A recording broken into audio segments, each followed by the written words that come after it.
কাউকে যদি মন প্রাণ দিয়ে ভালোবাসো, তাহলে উপহার হিসেবে তার কাছ থেকে পাবে শুধু অবহেলা আর কষ্ট।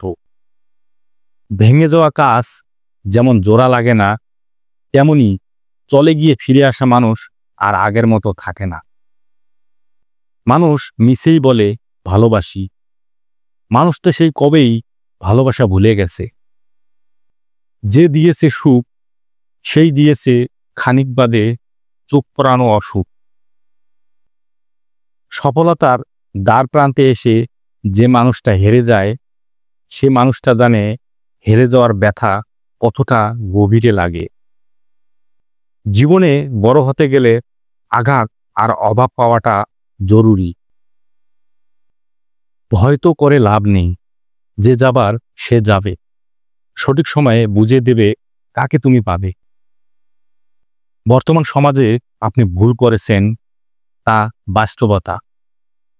আপনি কষ্ট পেয়েছেন, তা অভিনয়ে। হতাশা মানুষকে তিলে তিলে শেষ করে দেয়, তবুও মানুষ সেই হতাশাকেই বেছে নেয়। কোনো সরল মানুষ যদি দেখো হঠাৎ চালাক হয়ে গেছে, ভেবে নিও জীবনে তাকে অনেক ঠকানো হয়েছে। নিজের যোগ্যতার চেয়ে কম যোগ্যতার মানুষকে ভালোবাসুন, সে আপনাকে অনেক মূল্য দেবে। জীবনে ঠিক ততটুকু সরল হন, যতখানি সরল হলে কেউ ঠকিয়ে যাওয়ার পরেও পায়ের তলার মাটি সরে যাবে না। পৃথিবীতে সবচেয়ে নিদারুণদায়ক কষ্ট হচ্ছে তুমি তাকে ভালোবাসো, অথচ সে তোমাকে আড়াল থেকেই কাঁদাতে ভালোবাসে। প্রত্যেককে বিশ্বাস করা বিপজ্জনক, কিন্তু কাউকে বিশ্বাস না করা আরও বেশি বিপজ্জনক।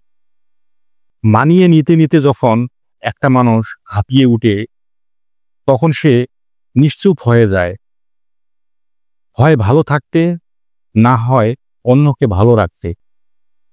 নারীকে ভালোবাসার চেয়ে বেশি সম্মান করুন, সে সারা জীবন আপনার প্রতি অনুগত হয়ে থাকবে। আত্ম অহংকার অবহেলার চেয়ে ভয়ঙ্কর। প্রেম কিংবা ভালোবাসা সবার জন্যই প্রযোজ্য, কিন্তু প্রাপ্তি সবার জন্য নয়। এই পৃথিবীতে সবচেয়ে বেশি ধোঁকা খায় যিনি নিঃসন্দেহে মানুষকে অন্ধের মতো বিশ্বাস করেন। মানুষ আপনাকে কষ্ট দেবেই, এতে ভেঙে পড়ার কিছুই নেই, কেননা তাদের দেওয়া কষ্টগুলোই একদিন আপনাকে মানসিকভাবে শক্তিশালী হতে সাহায্য করবে।